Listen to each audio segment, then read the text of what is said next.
रामकृष्ण हरी संत महंतांचे दर्शन व संवाद ऐकण्यासाठी हा एक प्रवास ह्या यूट्यूब चॅनलला लाईक करा, शेअर करा, सबस्क्राईब करा.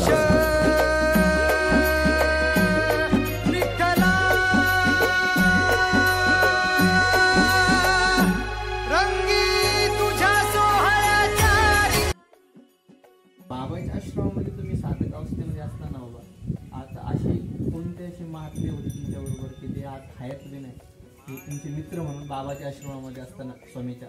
बाबाजीच्या आश्रमात असणारे आता मी तर सगळ्यात बाबाजीकडं उशीर आलेलो, शेवट आलो असं म्हटलं तरी चालेल. पण बाबाजीच्या आश्रमामध्ये हयात नसणारे आमचे दत्तगिरी महाराजे, ज्ञानगिरी महाराजे, परमपूजनीय स्वामी मधुगिरी महाराजे, ही सगळी बाबाजी, गोपाळगिरी महाराजे, ही सगळी म्हणजे बाबाजी शिष्य त्या समाधी तरुण पण कसं होतं बाबा? माधुगिरी बाबा असेल, संतोषगिरी बाबा असेल, परमानंदगिरी बाबा असेल, यांचं तुम्ही ज्यावेळेस त्यांनी जवळून पाहिलं असेल त्यांची साधक अवस्था?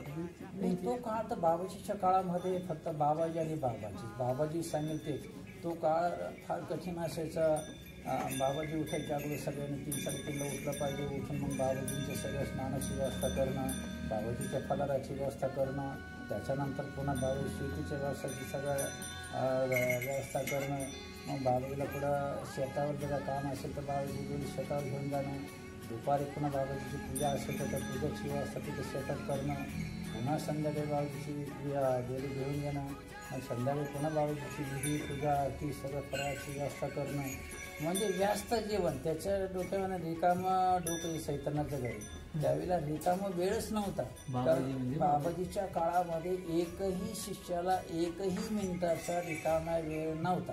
आणि रिकामे वेळ नसल्यामुळे रिकामी कामं करायला त्यांना सवडच नव्हती. कारण शेतीचे कामं, बाहेरचे कामं, बाबाजीचे कामं, मंदिराचे कामं, गाईचं पाहणं, आले गेलेल्याचं पाहणं, साधुसंतांची व्यवस्था पाहणं, अनुष्ठानाची व्यवस्था पाहणं, फलाराची व्यवस्था पाहणं, येणाऱ्या लोकांच्या जेवणाची व्यवस्था पाहणं, हे सगळं करायला ठराविक जी संत मंडळी होती त्यांच्यावर सगळा भरा असायचं. मग बाबाजीनं प्रत्येक आश्रमामध्ये सगळ्या साधूंना ठेवून गेलं होतं.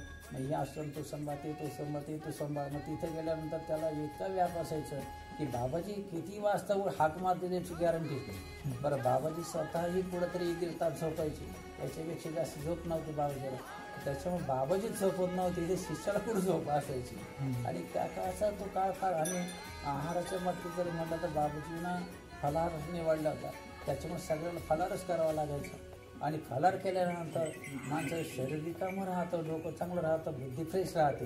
आणि त्याच्यामुळं बागेचं काम करायला बरं त्यावेळेला काय असं मोटरी वगैरे नव्हती, इंजिन असायची पाणी भरायला, ते बिघडून जायचे. ट्रॅक्टरही अशी चालू ट्रॅक्टर असायची. ते सगळं बैल असायचे, बैलाच्या खेळण्या असायच्या. एवढं काम करायला लागायचं की काम करता करता रात्र कधी झाली, रात्री कीर्तन प्रवचन करता करता रात्र कधी संपली हेच कळत नव्हतं.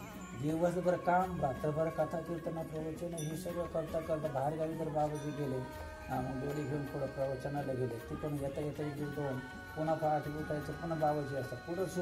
पुढं तरी एखादा तास 2 तास बाबाजी झोपले, तेवढंच काही आम्हाला झोपायला घेतलं, तेवढं झोपायला घेतलं. झोप हा विषय आणि पोट हाही विषय. पुढं तरी आलतो सोडतो काहीतरी टाकलं पोटामध्ये, नाहीच काही मिळालं, थोडं संध्याकाळी चालले तर चालले, अशा प्रकारे त्यावेळेला असायचं. आताचं जीवन जे आहे ते फॅशनेबल झालेलं आहे आणि चैनी जीवन झालेलं आहे. मग त्या काळामध्ये सतत माणसाचं मन गुंतलेलं असायचं. आपलं हे करायचं, ते करायचं, ते करायचं, ते करायचं. आणि म्हणून तो रिकामा वेळ नव्हताच त्या काळामध्ये. फक्त नुसती गुरुची सेवा आणि सेवाच. नुसती गुरुची सेवा नाही ना, शेतीचे कामं करायचे, प्रवचनही पाहायचे, ग्रंथही वाचायचे, विधीही वाचायचे. कोणी आले लोक त्यांची व्यवस्था पाहायचे. पुन्हा बाबाईचं अक्षय तृतीयेला अनुष्ठान असेल त्या अनुष्ठानाची व्यवस्था पाहिजे. पुन्हा नागपंचमीला अनुष्ठान असेल त्याची व्यवस्था पाहिजे. दत्त जयंतीचं मार्गशीमध्ये अनुष्ठान असायचं तेही पुन्हा व्यवस्था पाहिजे. पुन्हा बाहेर पुढं बाबाजी प्रवचनं असते ती सगळी व्यवस्था पाहिजे. मग ते बाबाजी सगळं पूजेचं सामान सगळं गाडीमध्ये घेऊन जायचं. तो मोठा व्याप असा असायचा. त्याच्यामुळे रिकामा वेळ एक क्षण नव्हता रिकामा त्या काळात.